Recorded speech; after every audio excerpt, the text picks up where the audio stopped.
Boom, level 1 reveal. We have officially finished level 1 and I'm here to show it to you guys. If you've been following along, we have been updating you with all the different systems and mechanics that we've been implementing, such as the water cooler, like meaning the interactables, the enemies, health items, and now I get to show you how it all interacts together. In this video, I'm going to break down how enemies work, how health items work, how the elevator works, and what exactly we did to make sure that this level came together. That includes all the code and even the movie magic that goes into making a level. So the previous recording was actually a run through of the first level. This, however, is what the level looks like in our editor in Unreal Engine. Because we're using Unreal Engine, which is a 3D engine, we can't really do traditional 2D development in it. So what that kind of looks like is fudging the 2D effect. All of these actors are actually on a 3D grid. So this is a tile map that we ended up painting and dropping into the world. And over here is the player start. So you spawn in at the beginning of the level and the tile map has collisions on specific layers, such as the floors or the walls or the ceiling. So basically you're trapped inside this box right here. One thing that is kind of annoying that we have to do is for every single platform and all of our actors that we want in the game, we have to manually place them instead of just being able to paint them on the tile map. That's just because that's the way I was able to figure out how to do it, because there's not really a whole lot of tutorials or information about 2D development in Unreal. Starting off, I guess I'll go ahead and show you the tile map first, because that is probably the most important and newest part of level 1. One thing that I'd like to point out is that all of these tiles are painted on individually on all of these layers here. So as you can see, we have quite a few layers and all of them have their own collision settings and specific settings for them. For example, Void Fill wouldn't have any collision on it because you're not supposed to get outside of the walls. It's not going to happen. So what that means is that we can just kind of turn that off.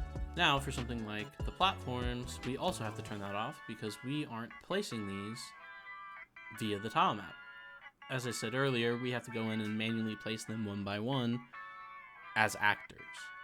And that can get really challenging as you have to line everything up and be pixel perfect with everything. So what we can do is we can go on all these different layers and paint. So we painted the floors first, we painted the void, and then all the other stuff, meaning the decorations and the platforms. Our tile map is actually 500 by 500. So that means it's 500 tiles wide by 500 tiles tall. As you can see, our map's kind of big for what we are actually using here. One thing that is important to note is that all of our tiles are 16 by 16. In case you were wanting to do your own type of 2D development in Unreal, this is kind of like a good blueprint. So this right here is the blueprint for our office worker enemies. They consist of a player detector, a wall pass-through detector, a ledge detector, a wall detector, a sprite, an arrow component, and then it also has a blueprint component called BPC Enemy 1 and has a character movement component. The player detector detects a player, the wall pass-through detector checks to see if they can move through a wall, the ledge detector checks to see if they can see the ledge and turn around, and the wall detector detects if there's a wall so that they can turn around. BPC Enemy is where we hold the information for the states, such as attacking, idle, moving, that kind of stuff. And it also holds the sprite information for our enemies. I'm going to go ahead and show you the actual code for this, but it's going to look really small because the office worker is actually a child of the base enemy. And the base enemy is where we hold a lot of the information for our office worker. If I go ahead and open this up, you can see this is all the code for the office worker. If you can see here, it's doing all of the logic that the base enemy is doing by attaching this parent begin play node, the parent begin overlap node, meaning that I didn't have to rewrite all the code for this specific enemy. I just had to make it a child and it copied it all for me. So that was really nice. If you look over here, this is all the logic for the player detector. It doesn't look like much, but that's because I made it pretty self-explanatory and broke it down into components and functions and things of that nature. If you look over here, it starts with a Boolean that checks if the enemy is attacking. Then, if the enemy is attacking, it switches states into the attacking state, which is held inside of our blueprint component. Now, a blueprint component, let me go ahead and open this up really fast, is actually something that you can add onto an actor that holds all of the logic that you put in there.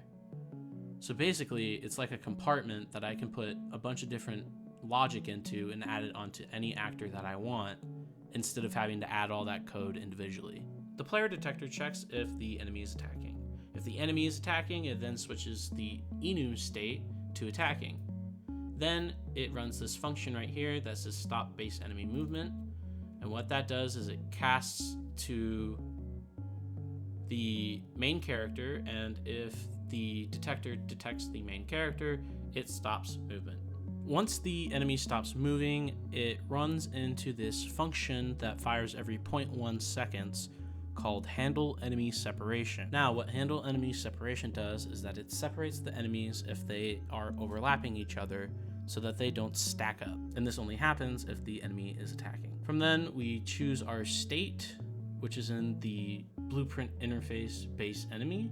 And then from there, we set this timer by function name, and that runs every 1 second, and that is throw binder for timer. So this is the throw binder for timer function. Now what this does is that it runs a little check that says if the office worker is not dead, spawn an actor, meaning our projectile that is selected at the beginning of play by that state selector, the enum, and then it sets the thrown object in BPC enemy 1. And then finally what we have over here is a little event that says when the player detector is deactivated or not overlapping, to deactivate the player detector. So what this does is that it casts to the main character, it sets attacking to false, it sets base enemy movement to true, and then it clears our throw timer so that it no longer throws, and then it sets the flipbook state to walking, and then it tells the blueprint interface to choose that state.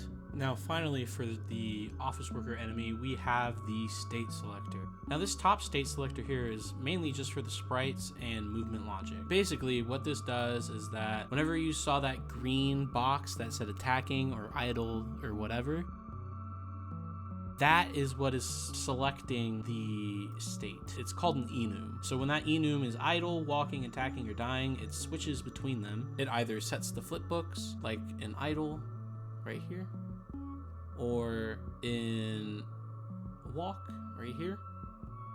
But it also sets collision responses. Like right here, it says that when walking, it should ignore enemy. And over here, it sets the actual movement to walking. Right here, it sets the throw footbook, and over here, when it's dead, it sets the Boolean is office worker dead to true, sets the dead flipbook, and then it sets like all of the logic that would happen after the enemy has died. So what it does is that it sets it to hidden, and then it goes ahead and adds points to the game. So when you kill an enemy, you get points.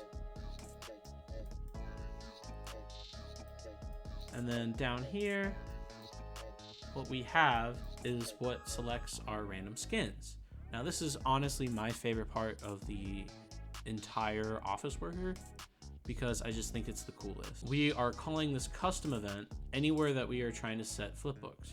So that is happening actually in our base enemy. So you will get to see a little bit of the base. So in this base enemy, we randomly select flipbook types. So if the flipbook is not initialized, it's going to then initialize and choose a random skin. So over here we have a struct that holds 12 array elements. So those are the 12 skins I was talking about. All of them have 4 different flipbooks that they switch between depending on their states. And they also hold a projectile. So as you can see here, I selected BP Binder for the projectile for our office workers that are holding the binders. If I go ahead and scroll through here, you can see that there are the other ones that have coffee mugs, and we also have people who hold plants, little cactus. Those are all of the skins that the office worker could select from. So what it does is that it takes all of those, gets the length, subtracts it by 1, and gets a random integer from that list. So basically it's saying get a random selected flipbook set from this list, and then set those flipbooks into these variables, and then set those variables into this event, which then is called an RBBC enemy, where it sets our cache flipbooks per office worker. So that is everything for the office worker. I can go more in depth over all of the actual logic in the base enemy character, but we are running out of time for this video.